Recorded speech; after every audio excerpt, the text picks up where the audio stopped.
Naalala ko. Akala ko, nagsiselfone ako, sabi ko na gano'n.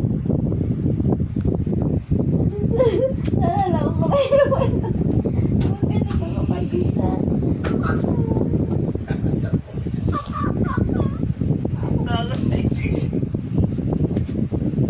I now command you to clean this toilet. I asked God, why do I go through so much pain? He said, because Bakit ka tumatawa?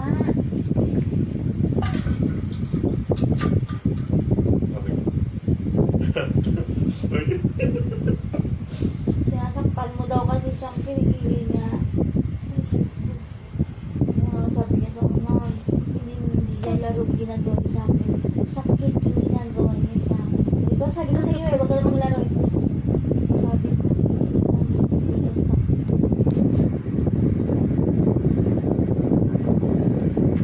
pain shapes you.